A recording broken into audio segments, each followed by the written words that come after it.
இன்னமும் நடிக்கிறார். அவர் நடிப்பினால் 39 பழி. இனிமே தமிழ்நாட்டில் மட்டுமில்ல உலகத்தில் எங்கேயுமே இப்படி நடக்கக்கூடாது. ஏன்னா ஒருத்தன் களத்தில் போய் நின்றாங்க, போர்க்களத்தில் பிரச்சனை இல்லை, ஒரு பெரிய சுனாமி வந்துச்சு, நேச்சுரல் டிசாஸ்டர், ஒன்றும் செய்ய முடியாது. இது என்ன டிசாஸ்டர்? மேன்மேடு டிசாஸ்டருங்க. இல்லை, அவர் பல இடங்களில் பிரச்சாரம் பண்ணார். நாகப்பட்டினம் போனார், திருவாரூர் போனார், திருச்சியில் பண்ணார். கரூரில் மட்டும் ஏன் நடக்குது அப்படின்னு கேள்வி எழுப்புறாங்க. நீ கேட்குற கேள்வி 100க்கு 100 உண்மை. நான் உங்கள் கேள்வியை நான் புறந்தள்ளலை, ரைட்டா? அதுக்குள்ளே சதி கூட இருக்கலாம், சூழ்ச்சி கூட இருக்கலாம். அதை யார் திறந்து பேசணும்? சங்கத்தமிழன் திறந்து வாயை திறந்து பேசுவானா? நீ எங்கே போன? இப்போ பின்னாடி இருக்க 2ஆம் கட்ட தலைவர் எங்கே போனாங்க? அப்போ நீங்கள் அரசியலுக்கு ஏற்ற ஆள் இல்லை. நீ சினிமா படத்தில் நடிக்கக்கூடிய நடிகன். அந்த வேலையை மட்டும் உருப்படியாக பாரு. மக்களை நாங்கள் பார்த்துக்கிறோம்.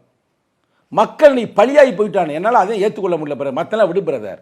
நீங்கள் சொன்ன மாதிரி அந்த சதியா இந்த சதியா சூழ்ச்சியா இல்லை இவங்களுக்கு தெரிகிற தற்குறித்தனமா அதெல்லாம் விடுங்க. செத்து போனவன் செத்ததானே, அவனுக்கு என்ன பதில் சொல்ல முடியும்? சின்ன குழந்தைங்க, என்னால் ஏற்றுக்க முடியல. பிறகு மற்ற கூட விடுங்க. அந்த குழந்தை 10 குழந்தை நாளைக்கு ஒரு பெரிய பிரைம் மினிஸ்டர் ஆகலாம், சீஃப் மினிஸ்டர் ஆகலாம், இல்லை ஒன்றை விட பெரிய ஒரு இயக்குனர் ஆகலாம், நடிகை ஆகலாம். வாழ்க்கையை கெடுத்து குட்டிச்சோராக்கிட்டாங்களே.